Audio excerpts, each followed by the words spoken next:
Sejam bem-vindos para essa leitura com Chefito Cavalcante, aqui no canal Family Cavalcante. A nossa leitura será uma leitura sobre George Simmel. Ele nasceu em 1858 e faleceu em 1918, ali mesmo contemporâneo ali dos três outros mais famosos sociólogos ali, né? Karl Marx, Emile Durkheim e o Max Weber, né? Cada um dos três trouxeram uma perspectiva distinta aí para a sociologia, o modo de pesquisar, de enxergar a sociedade. E eles três se consolidaram como os pais em si da sociologia, né? Se é que uma ciência possa ter um pai. No caso de George Simmel, ele ficou um pouco mais... não entrou nessa paternidade, não foi reivindicada essa paternidade para ele. No entanto, ele viveu aquele período ali. O nosso livro escolhido para trazer George Simmel para essa discussão da sociologia nos dias contemporâneos é Questões Fundamentais de Sociologia, Indivíduo e Sociedade, né? Então aí você já vê que ele vai tratar sobre os temas, né, tanto individual, né, essa questão do indivíduo, com essa questão também da estrutura, né? A forma de pesquisa um tanto quanto assim holística, né, quanto individualista, né? Então a gente tem aqui pela editora Jorge Zahra, 2006, uma editora do Rio de Janeiro, né? Ela tem como tradução, né, tem uma tradução aí neste período, e vai abordar aqui, eu vou entrar aqui numa leitura simples e seca, certo? O capítulo 1 fala sobre o âmbito da sociologia. O âmbito da sociologia. A tarefa de apontar diretrizes para a ciência da sociologia encontra a primeira dificuldade em sua pretensão ao título de ciência, uma vez que essa pretensão não está de maneira alguma isenta de controvérsias. Mesmo quando o título é atribuído, dissemina-se a respeito de seu conteúdo e seus objetivos um caos de opiniões cujas contradições e pontos obscuros sempre alimentam a dúvida para saber se a sociologia tem a ver com um questionamento cientificamente legítimo. A falta de uma definição indiscutível e segura poderia ser contornada se ao menos existisse um conjunto de problemas singulares que, deixados de lado por outras ciências ou por estas ainda não esgotadas, tivesse o fato ou o conceito de sociedade como um elemento a partir do qual tais problemas possuíssem um ponto nodal em comum. Se esses problemas singulares fossem tão diversos em seus outros conteúdos, direcionamentos e encaminhamentos, a ponto de não se poder tratá-los adequadamente como uma ciência unificada, o conceito de sociologia lhe propiciaria uma pousada provisória. Assim, ao menos, ficaria evidentemente estabelecido onde deveria ser procurados, do mesmo modo como o conceito de técnica é perfeitamente legítimo para um domínio gigantesco de tarefas que sob esse nome partilham entre si um traço comum, sem que todavia o conceito possa ser de muito auxílio na compreensão e solução de problemas mais específicos. A sociedade e o conceito da a sociedade e o conhecimento da sociedade. Mesmo essa precária articulação entre problemas diversos, que ainda assim prometeria encontrar uma unidade em uma camada mais profunda, parece se despedaçar quando lida com a problemática do único conceito que poderia servir de conexão entre tais problemas, a saber, o conceito de sociedade. Despedaça-se, pois, na problemática para a qual toda refutação da sociologia, em princípio, gostaria de se fazer valer. Estranhamente, as provas dessas refutações foram articuladas tanto a partir da atenuação da sociedade quanto da sua conotação exagerada. Sempre ouvimos dizer que toda a existência deve ser atribuída exclusivamente aos indivíduos, às suas realizações e vivências.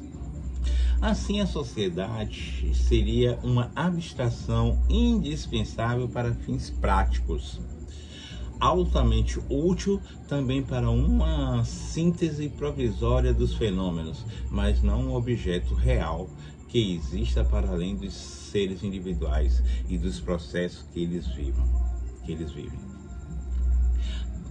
Caso cada um desses processos seja investigado em suas determinações naturais e históricas, não restaria mais qualquer objeto real para uma ciência específica. Se, para a primeira crítica, a sociedade significa muito pouco, para a outra, seu significado torna-se abrangente demais para estabelecer uma região científica. Tudo o que os seres humanos são e fazem, afirma essa crítica, ocorre dentro da sociedade, é por ela determinado e constitui parte de sua vida. Não haveria, sobretudo, qualquer ciência dos temas humanos que não fosse uma ciência da sociedade.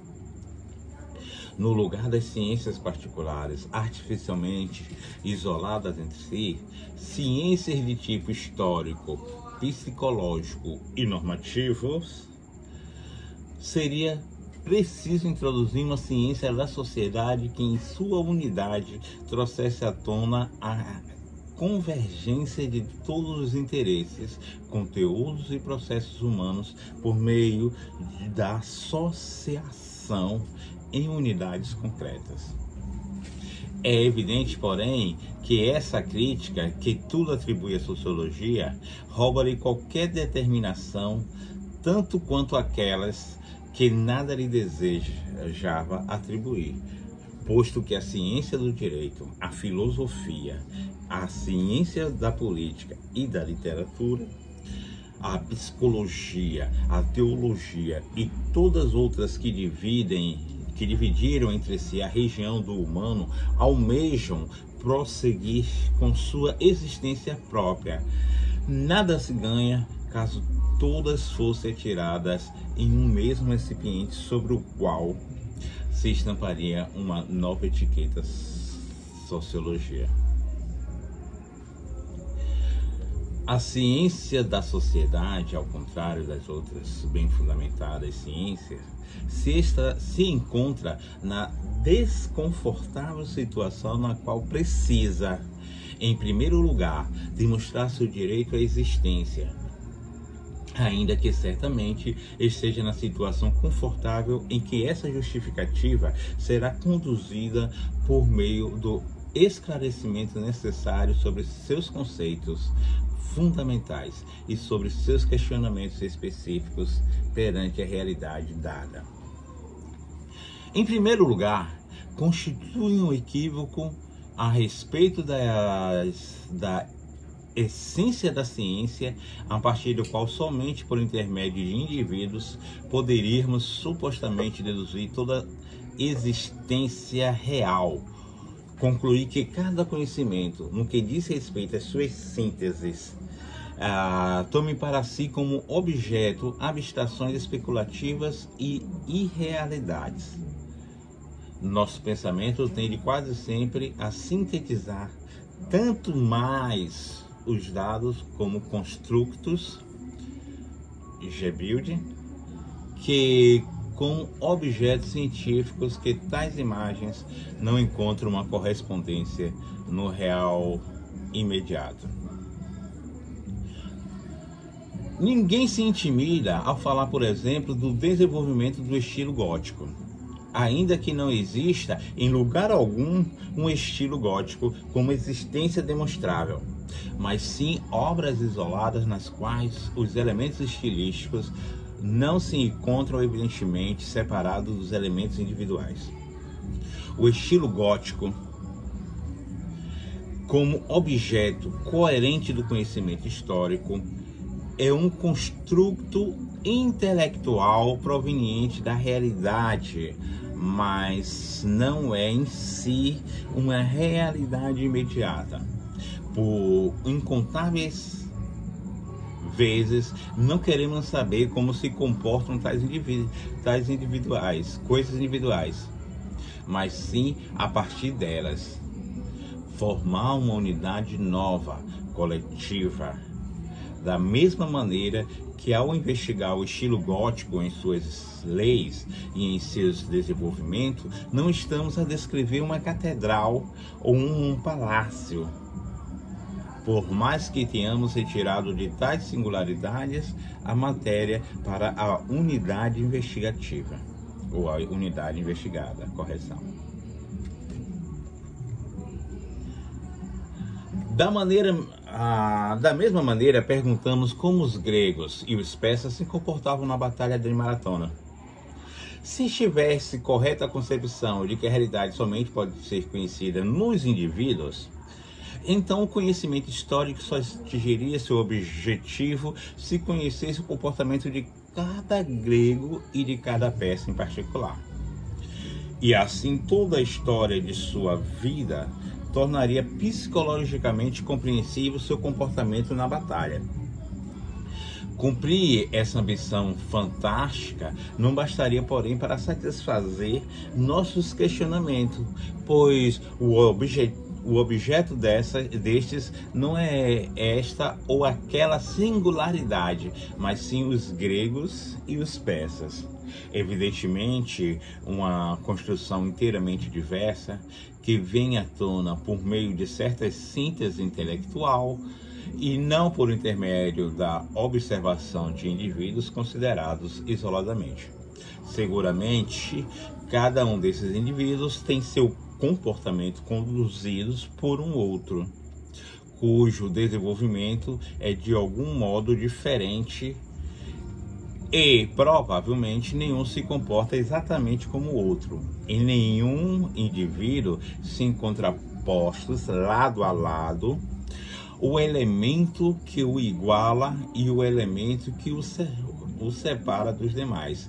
Ambos os elementos constroem a unidade indivisível da vida pessoal.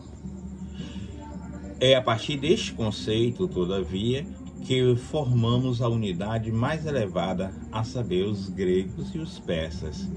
Mesmo a reflexão mais descuidada mostra que com tais conceitos podemos nos lançar constantemente às existências individuais.